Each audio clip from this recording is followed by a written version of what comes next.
What's up, everyone? Today we're doing a video on changing the dome lights in a 2021 Camry with some LED ones. Shout out to Last Fit. They also sent us the trunk lights and the reverse lights.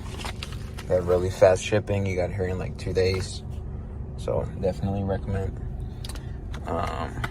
Okay, so here I'm gonna let my assistant hold the phone. Okay. If you open this, you grab a screwdriver. There's a notch right here. Gently. One. There's two. Be very careful to damage plastic.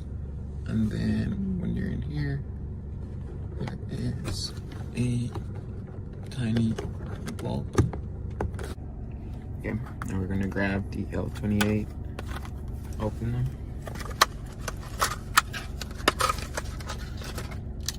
And grab one of the bulbs. And it only has LEDs like that, so it has to go. Once it's in place, it should look like this. The light's facing down.